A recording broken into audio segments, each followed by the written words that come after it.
Hello students, இந்த செஷனில் பைத்தானில் இருக்கக்கூடிய library functions, standard library functions என்னென்ன இருக்கோ அதெல்லாம் பார்க்குறோம். மோஸ்ட்லி நிறைய லைப்ரரி ஃபங்க்ஷன்ஸ் இருக்குது, ப்ரீடிஃபைன் ஃபங்க்ஷன்ஸ் இருக்குது. அதில் ஸ்டாண்டர்டாக இருக்கக்கூடிய லைப்ரரி ஃபங்க்ஷன்ஸை நம்ம இப்போ கவர் பண்ண போகிறோம்.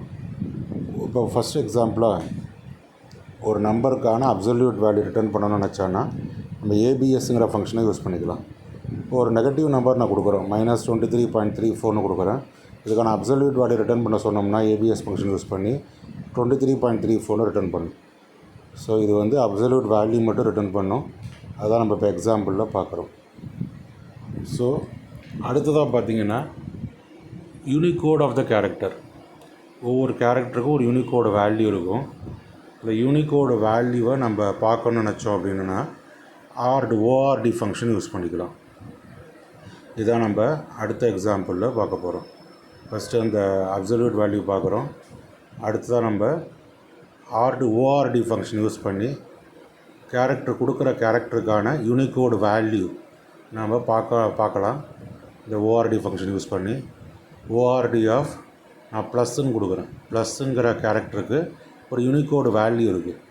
அந்த வேல்யூவை நம்ம ஸ்க்ரீனில் டிஸ்பிளே பண்ணி பார்க்கணும்னா இந்த ஓஆர்டி ஃபங்க்ஷனை யூஸ் பண்ணிக்கலாம். அதான் நம்ம எக்ஸாம்பிளாக இப்போ கொடுத்து பார்க்குறோம். ஸோ இந்த மாதிரி ஒவ்வொரு ஃபங்க்ஷனும் எப்படி ஒர்க் ஆகுது, எப்படி இன்புட் எடுத்துக்குது அப்படிங்கிறத நம்ம இப்போ எக்ஸாம்பிளாக பார்த்துக்கிட்டே வர போகிறோம். ஸோ ஏற்கனவே ஏபிஎஸ் ஃபங்க்ஷன் பார்த்தோம், இப்போ ஓஆர்டி ஃபங்க்ஷன் பார்க்குறோம். ஓஆர்டி ஆஃப் இந்த ப்ராக்கெட்டுக்குள்ளே கோட்ஸ்குள்ளே ப்ளஸ்ன்னு கொடுக்குறோம், சிங்கிள் கோட்ஸ்குள்ளே ப்ளஸ்ன்னு நான் கொடுக்குறேன். இப்போ நம்ம ரன் பண்ணி பார்க்கும்போது பார்த்திங்கன்னா அந்த கேரக்டருக்கான ஆஸ்கி யூனிகோடு வேல்யூ 43ன்னு காட்டுது.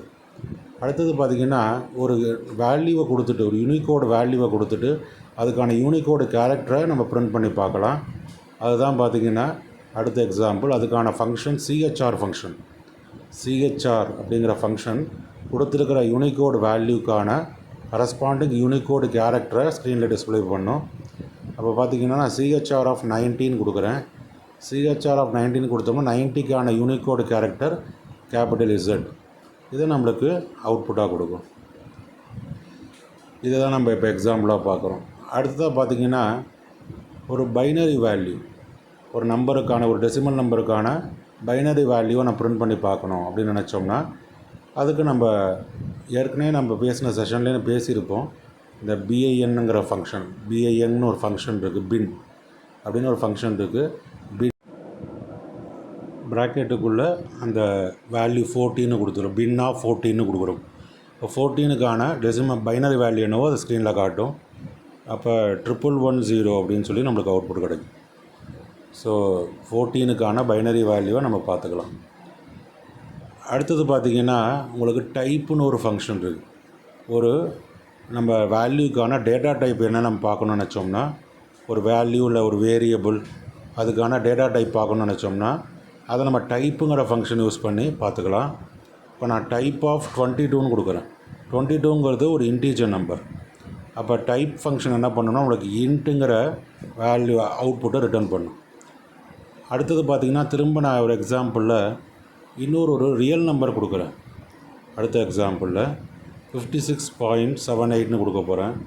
அப்போ எனக்கு அவுட்புட்டில் பார்த்திங்கன்னா ஃப்ளோட்டுன்னு கிடைக்குது. ஸோ இந்த டைப் ஃபங்க்ஷன் என்ன பண்ணுதுன்னு பார்த்திங்கன்னா அந்த டேட்டா டைப் என்னவோ அதை நம்மளுக்கு ரிட்டர்ன் பண்ணும். வேல்யூக்கான இல்லை வேரியபிள் கூட கொடுக்கலாம். வேல்யூ கொடுக்குறோம், வேல்யூக்கு பதிலாக வேரியபிள் கூட நம்ம யூஸ் பண்ணிக்கலாம். அதை நம்ம யூஸ் பண்ணி அதுக்கான டேட்டா டைப் என்ன அப்படின்னு சொல்லி நம்ம ஐடென்டிஃபை பண்ணிக்கலாம். ஸோ இப்போ நம்ம ரெண்டையுமே நம்ம ஒரு நம்பரே ப்ராக்கெட்டில் கொடுத்து செக் பண்ணி பார்க்குறோம். நம்பரும் கொடுக்கலாம், இல்லை வேரியபிளும் கொடுக்கலாம். நம்ம ரன் பண்ணி பார்த்தோம்னா இன்டீஜர் வந்தது, இப்போ ஃப்ளோட்னு வந்திருக்கு. 56.79 கொடுத்தோம்னா ஃப்ளோட்னு வந்திருக்கு. அடுத்தது பார்த்திங்கன்னா ஒரு மெமரி அட்ரஸ். நார்மலாக பார்த்திங்கன்னா நம்ம ஒவ்வொரு மெமரி லொக்கேஷனுக்கும் ஒரு மெமரி அட்ரஸ் இருக்கும். கம்ப்யூட்டரில் மெமரின்னு இருக்குது, ப்ரைமரி மெமரின்னு சொல்கிறோம். மெமரியில் ஒவ்வொரு மெமரி லொக்கேஷனுக்கும் ஒரு அட்ரஸ் இருக்குது. மெமரி லொக்கேஷன் சொல்கிறத நம்ம வேரியபிள்னு சொல்கிறோம். அதுக்கான அட்ரஸ் ஒரு வேல்யூ இருக்கும், நம்பர் இருக்கும். இந்த நம்பரை ப்ரிண்ட் பண்ணி பார்க்கணுன்னு நினச்சோம் அப்படின்னு சொன்னால் நம்ம ஐடின்னு ஒரு ஃபங்க்ஷன் இருக்குது. அந்த ஐடி ஆஃப் வேரியபிள் கொடுத்தோம்னா வேரியபிளுக்கான மெமரி அட்ரஸ் என்னவோ அதை பிரிண்ட் பண்ணி காமிக்கும். இப்போ நான் x = 23ன்னு கொடுத்துருக்கேன். மெமரி அட்ரஸ் ஆஃப் எக்ஸ் என்னன்னு சொல்லி நான் பிரிண்ட் பண்ணி பார்க்குறேன். அப்போ ஐடி ஆஃப் எக்ஸ்னு கொடுத்தோம்னா அந்த எக்ஸுக்கான மெமரி அட்ரஸ் என்னவோ அதை நம்மளுக்கு ஸ்க்ரீனில் பிரிண்ட் பண்ணி காமிக்கும். இதை நம்ம யூஸ் பண்ணி மெமரி அட்ரஸை நம்ம பிரிண்ட் பண்ணி பார்க்கலாம். அடுத்தது பார்த்திங்கன்னா ஃபார்மேட் அப்படிங்கிற ஃபங்க்ஷனை பற்றி பார்க்க போகிறோம். ஃபார்மேட் இதெல்லாமே லைப்ரரி ஃபங்க்ஷன்ஸ் தான். ப்ரீடிஃபைன் ஃபங்க்ஷன் சொல்லலாம், பில்டின் ஃபங்க்ஷன்னு சொல்லலாம், எல்லாம் ஒன்று தான். இப்போ ஃபார்மேட்டுங்கிற ஃபங்க்ஷனை பற்றி நம்ம பார்க்குறோம். இதில் பார்த்திங்கன்னா நான் எக்ஸுக்கான வேல்யூ 23 நான் கொடுத்துருக்கேன். எக்ஸுக்கான வேல்யூ 23ன்னு கொடுத்து அதை இப்போ நான் என்ன பண்ண போகிறேன்னா அதுக்கு பைனரி வேல்யூ என்னவோ அதை நான் பிரிண்ட் பண்ண சொல்ல போகிறேன். அப்போ நான் இதுக்கு ஃபார்மேட் ஃபங்க்ஷன் யூஸ் பண்ணி அதை பிரிண்ட் பண்ணலான்னு பார்க்குறேன். இப்போ ஃபார்மேட் ஃபங்க்ஷனில் ஃபார்மேட் ஓப்பன் ப்ராக்கெட் எக்ஸ் கம்மா பைனரிங்கிறதுனால பிங்கிறத ரெப்ரசன்டேஷனாக கொடுக்குறோம் சிங்கிள் கோட்ஸ்குள்ளே. இதுதான் நம்ம அடுத்ததாக கொடுக்க போகிறோம். இப்போ பார்த்திங்கன்னா ஃபார்மேட் ஃபங்க்ஷன் வந்து நம்ம கொடுத்துருக்குற வேல்யூவை என்ன ஃபார்மேட்டில் பிரிண்ட் பண்ணணும்னு நினைக்கிறோமோ அந்த ஃபார்மேட்டை நம்ம பிரிண்ட் பண்ணிக்கலாம். இப்போ நம்பருக்கான வேல்யூ நான் பைனரி ஃபார்மேட்டை பிரிண்ட் பண்ணி பார்க்க நினைக்கிறேன். அதை நம்ம செஞ்சு பார்த்துக்கலாம். அதே மாதிரி நம்ம ஃபார்மேட் ஆக்டல் ஃபார்மேட்லேயே பிரிண்ட் பண்ணி பார்த்துக்கலாம். கொடுத்துருக்க டெசிமல் நம்பரை பைனரி நம்பர்லேயும் பிரிண்ட் பண்ணிக்கலாம், பிங்கிற ரெப்ரசன்டேஷன் கொடுத்து. இப்போ நான் ஆக்டல் ஃபார்மேட்டை பிரிண்ட் பண்ணணும்னா ஓன்னு கொடுத்துக்கலாம். அதே மாதிரி பார்த்திங்கன்னா இப்போ நான் டெசிமல் இன்டீஜர் நம்பர் கொடுத்துருக்கேன். இதில் ரியல் நம்பராக ஃபார்மேட் பண்ணி பார்க்கணுன்னு வச்சோம்னா எக்ஸ் கம்மா எஃப்னு கொடுத்துருவேன். அப்போ பின்னு கொடுத்தா பைனரி ஃபார்மேட்டில் கிடைக்கும், ஓன்னு கொடுத்தா ஆக்டல் ஃபார்மேட்டில் கிடைக்கும், எஃப்னு கொடுத்தா ரியல் நம்பர் ஃபார்மேட்டில் கிடைக்கும். இப்போ நான் பின்னு கொடுத்து காமிக்கிறேன். பார்த்திங்கன்னா உங்களுக்கு நம்பர் ஃபார்மேட்டில் கிடச்சிருக்கு, அதாவது பைனரி ஃபார்மேட்டில் கிடச்சிருக்கு. ஸோ இந்த மாதிரி நமக்கு வேணுங்கிற ஃபார்மேட்டில் நாம் அவுட்புட்டை டிஸ்ப்ளே பண்ணிக்கலாம். அதுதான் இந்த ஃபார்மேட் ஃபங்க்ஷன். ஸோ இப்போ நம்ம பைனரி ஃபார்மேட்டில் பார்த்தோம். எக்ஸுக்கான பைனரி ஃபார்மேட்டு எக்ஸ் வந்து 23, இந்த பைனரி ஃபார்மேட்டில் பார்த்தோம். அடுத்து அதே நம்பரை எக்ஸோட வேல்யூவை ஆக்டல் ஃபார்மேட்டில் பார்க்கணும்னா சிங்கிள் கோட்ஸ்குள்ளே ஓன்னு கொடுக்குறோம், ஆக்டல் ஃபார்மேட்டில் பார்க்கலாம். அதே மாதிரி பார்த்தோம்னா நம்ம கொடுத்துருக்கிற நம்பருக்கான real number representation real number ஃபார்மேட்டில் பார்க்கணுன்னு நினச்சோம்னா நம்ம அதே மாதிரி கொடுத்துட்டு எக்ஸ் கம்மா எஃப்னு கொடுப்போம். அப்போ ஃபார்மேட் ஆஃப் எக்ஸ் கம்மா எஃப்னு கொடுப்போம். அப்போ கொடுத்தோம்னா ரியல் நம்பர் ஃபார்மேட்டில் நம்ம பார்த்துக்கலாம். ஸோ இந்த மாதிரி நமக்கு வேணுங்கிற ஃபார்மேட்டில் நம்பரோடைய அவுட்புட்டை பார்க்கணுன்னு நினச்சோம்னா நம்ம இது மாதிரி ஃபார்மேட் ஃபங்க்ஷன் யூஸ் பண்ணிக்கலாம். ஸோ இந்த மாதிரி டிஃப்ரெண்ட் ஃபங்க்ஷன்ஸ் நம்ம ஏற்கனவே பார்த்ததை இப்படியே பார்த்துக்கிட்டே வருவோம். ஏபிஎஸ் ஃபங்க்ஷன் பார்த்தோம், அப்சல்யூட் வேல்யூ கிடைக்கும் அப்படிங்கிறதுக்காக. ஓஆர்டி ஃபங்க்ஷன் யூஸ் பண்ணோம்னா யூனிகோடு கேரக்டர் வேல்யூ என்னவோ அதை நம்ம பிரிண்ட் பண்ணிக்கலாம். அதே மாதிரி யூனிகோடு கேரக்டரை பிரிண்ட் பண்ணணும்னா வேல்யூவை இன்புட்டாக கொடுத்து பார்க்குறதுக்கு சிஹெச்ஆர் ஃபங்க்ஷன் பார்த்தோம். பின் ஃபங்க்ஷன் யூஸ் பண்ணோம்னா பைனரி வேல்யூவாக நம்ம பிரிண்ட் பண்ணிக்கலாம். டைப்புங்கிறது டேட்டா டைப்புக்காக எல்லாம் பார்த்துக்கிட்டே வந்தோம். இப்போ பார்த்திங்கன்னா நம்ம ஃபார்மேட் ஃபங்க்ஷன் யூஸ் பண்ணி ரியல் நம்பர் ஃபார்மேட்லேயும் நம்ம அவுட்புட்டை டிஸ்ப்ளே பண்ணிட்டோம். இப்போ டிஃப்ரெண்ட் ஃபங்க்ஷன்ஸ் நம்ம லைப்ரரி ஃபங்க்ஷன்ஸை பார்த்துட்டு வரோம். ஸ்டாண்டர்டான லைப்ரரி ஃபங்க்ஷன்ஸ் எது இருக்கோ அதில் நம்ம அப்படியே டிஸ்கஸ் பண்ணிக்கிட்டே வரோம். ஸோ இப்போ பார்த்திங்கன்னா நம்மளுக்கு அடுத்தது ஒரு நம்பருக்கான ரவுண்டட் ஃபார்மேட், ஒரு நம்பரை ரவுண்ட் பண்ணி நம்ம டிஸ்ப்ளே பண்ணணும் அப்படின்னு நினச்சோம்னா அந்த நம்பரை ரவுண்ட் பண்ணிக்கலாம். அதுக்கு ரவுண்ட் ஃபங்க்ஷன் ஒன்று இருக்குது. ஸோ ரவுண்ட் ஃபங்க்ஷன் யூஸ் பண்ணி ஒரு நம்பரை ரவுண்ட் பண்ணி அவுட்புட் டிஸ்ப்ளே பண்ணிக்கலாம். அதுக்கும் நம்மளுக்கு சான்ஸ் இருக்குது. ஸோ ரவுண்ட் ஃபங்க்ஷன் யூஸ் பண்ணிக்கலாம். அதே மாதிரி பார்த்திங்கன்னா இன்னும் பார்க்க வேண்டியது பவர்னு ஒரு ஃபங்க்ஷன் இருக்குது. நம்ம ஒரு எக்ஸாம்பிளே பார்த்துருப்போம். நம்ம இந்த ஆம்ஸ்டாங் நம்பர் பார்த்தப்போ நம்ம அதை பார்த்துருப்போம்னு நினைக்கிறேன். பவர் யூஸ் பண்ணி இப்போ நான் 3,3ன்னு கொடுத்தோம்னா எனக்கு பவர் வந்து 27ன்னு கிடைக்கும். ஸோ பவர் ஆஃப் 3,3ன்னு கொடுத்தோம்னா எனக்கு அவுட்புட் 27ன்னு கிடைக்கும். ஸோ பவர் ஃபங்க்ஷன் யூஸ் பண்ணி கொடுத்துருக்க நம்பருக்கான பவரை ரைஸ் அப் பண்ணலாம்.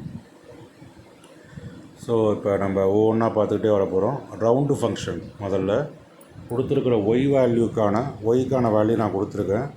இந்த ஒய் வேல்யூக்கான நம்ம ரவுண்ட் ஃபங்க்ஷன் அப்ளை பண்ணி பார்க்க போகிறோம். அதுக்கு என்ன அவுட்புட்னு முதல்ல ஒவ்வொன்றா வெரைட்டிஸ் இருக்குது, அதுக்குள்ளேயே வெரைட்டிஸ் யூஸ் பண்ணி நம்ம செக் பண்ணி பார்க்க போகிறோம். ஃபஸ்ட்டு நான் ஒய்னு மட்டும் நான் கொடுக்குறேன், ரவுண்ட் ஆஃப் ஒய்னு மட்டும் கொடுக்குறேன். அப்போ நம்மளுக்கு என்ன அவுட்புட் வருது அப்படின்னு நம்ம செக் பண்ணி பார்க்க போகிறோம். அதுக்கப்புறம் இந்த ரவுண்ட்லேயே சில பேராமீட்டர்ஸ்லாம் ஆட் பண்ணி அப்போ என்ன அவுட்புட்னு பார்க்க போகிறோம். இப்போ பார்த்தீங்கன்னா 23ன்னு கிடச்சிருக்கு லாஸ்ட் அவுட்புட் பாருங்கள். அப்போ 23.29ங்கிறத ரவுண்ட் பண்ணோம்னா 23ன்னு கிடைக்குது. அப்போ rounded of to the nearest integer. இப்போ நான் அப்படி இல்லாமல் நான் என்ன பண்ணுறேன்னா ரவுண்ட் ஆஃப் y,0 அப்படின்னு நான் கொடுக்குறேன். அப்படின்னா டெசிமல் பாயிண்ட் ஃபார்மேட்டில் கொடுக்கும். இப்போ 23ன்னு கிடைக்கும், 23.0ன்னு கிடைக்கும். அதே நான் 1ன்னு கொடுக்குறேன்னு வச்சுக்கோங்க, ரவுண்ட் ஆஃப் y,1 கொடுக்குறேன் அப்படின்னு சொன்னால் அப்போ 23.3ன்னு கிடைக்கிது பாருங்கள். அப்போ 29ங்கிறது 3ஆக மாறி 23.3ன்னு சொல்லி ரவுண்ட் பண்ணி கிடைக்கிது. டிஃப்ரெண்ட் ஃபார்மேட்ஸ் இருக்குது ரவுண்ட் ஃபங்க்ஷன்லேயே, அதை நம்ம யூஸ் பண்ணி பார்க்குறோம். ஒரு நம்பரை ரவுண்ட் ஆஃப் பண்ணணும் அப்படின்னு சொன்னால் ரவுண்ட் ஃபங்க்ஷன் நம்ம யூஸ் பண்ணிக்கலாம். அதே மாதிரி ஒரு நம்பருக்கான நான் சொன்னேன் பவர் ஃபங்க்ஷன் யூஸ் பண்ணி பார்த்துக்கலாம் அப்படின்னு சொன்னேன். ஒரு நம்பருக்கான பவர் ஃபங்க்ஷன் யூஸ் பண்ணி பார்க்கணும் அப்படின்னு நினச்சா நம்ம இப்போ POWனே ஒரு ஃபங்க்ஷன் இருக்குது, அதை யூஸ் பண்ணி நம்ம பவர் என்னவோ அதை நம்ம கொடுத்து பார்க்கலாம்.